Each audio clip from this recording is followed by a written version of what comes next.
When you hear the word Christian, what do you think? The way our culture tends to define the word has certainly changed from what the word Christian ought to mean. So let's go back to our roots and discover its true meaning. In the latest book release from Denison Forum, Dr. Jim Denison offers a cultural commentary on the Gospel of Matthew. It's called Matthew, A Guide to Genuine Discipleship, because it specifically looks at the many passages that deal with what it means to be a Christian. Ask for your copy of this guide to genuine discipleship today at thedailyarticle.org. And may God use this commentary to encourage you and inspire you in following Jesus and showing the world the true definition of Christian. Visit thedailyarticle.org to get your copy of Matthew, A Guide to Genuine Discipleship. That's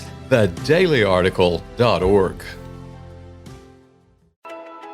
Greetings. Today is Wednesday, March the 27th, 2024. Welcome to the Daily Article Podcast. I'm Chris Elkins, narrating today's article written by Denison Forum co-founder and CEO, Dr. Jim Denison. A container ship rammed into Baltimore's largest bridge early yesterday morning, causing it to snap and plunge into the river below. 6 people are presumed dead as of this morning. The dramatic video of this collapse underscores the uncertainty and frailty of life. The rescuers, who immediately began searching for survivors in the frigid waters, underscored its value. Later in the morning, the U.S. Supreme Court heard arguments in the first major abortion case since Roe v. Wade was overturned in 2022. At stake is access to the abortion pill mifepristone in a time when pharmaceutical abortions account for more than half of all abortions in the U.S., 63% last year. Proponents claim that mifepristone has proven extremely safe for women who take it, while opponents warn that under the FDA's protocols, women who take it are at far greater risk of a deadly ectopic pregnancy when an embryo implants outside the uterus. Here's what neither side is arguing: that the life of the mother is irrelevant to the case, or that medication abortions are not intended to end the life of her preborn child. The difference is that the former was given the opportunity to live by her mother, while the latter is not. Ronald Reagan stated, "I've noticed that everybody who is for abortion has already been born."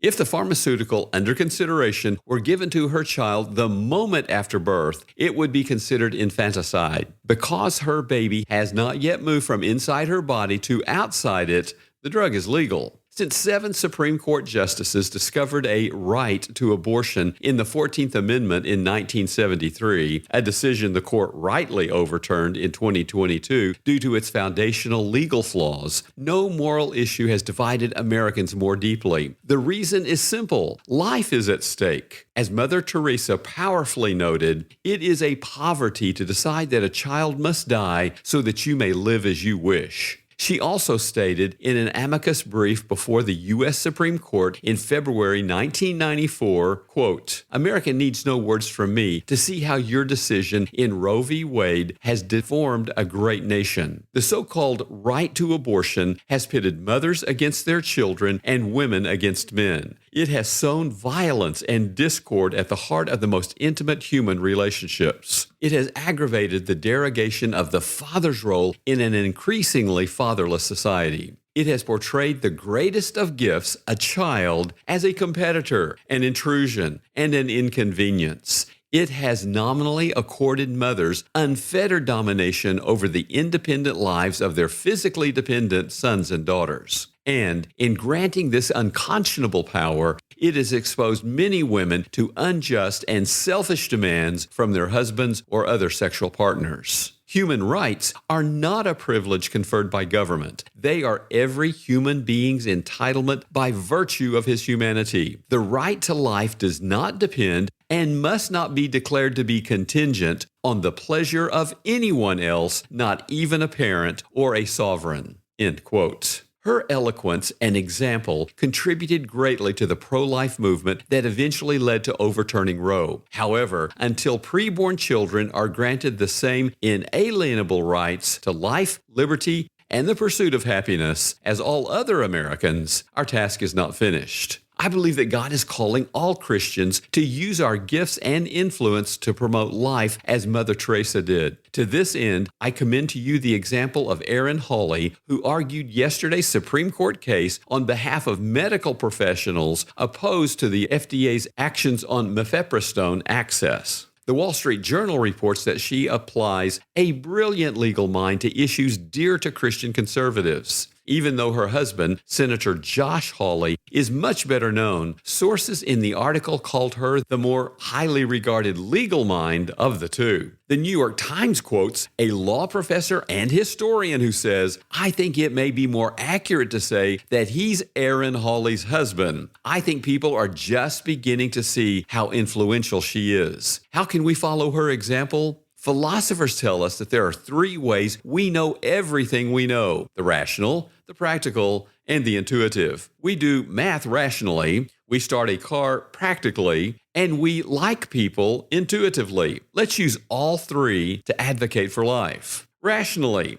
become equipped to defend the sanctity of life on biblical, scientific, biological, and moral grounds. My website article, What Does the Bible Say About Abortion?, is intended to help in this regard. Find a link to it in today's episode notes. Practically, serve pro-life ministries with our time and resources, minister personally to women with at-risk pregnancies, and consider adopting their children. Intuitively, pray fervently as we seek and share God's heart for every precious child. Max Lucado wrote, "God sanctifies human life. Every beating heart matters to God, whether that life is in the womb of a mother, the cell of a prison, the hallway of a convalescent home, or the corner office of a Wall Street high-rise. That life is holy to God." End quote.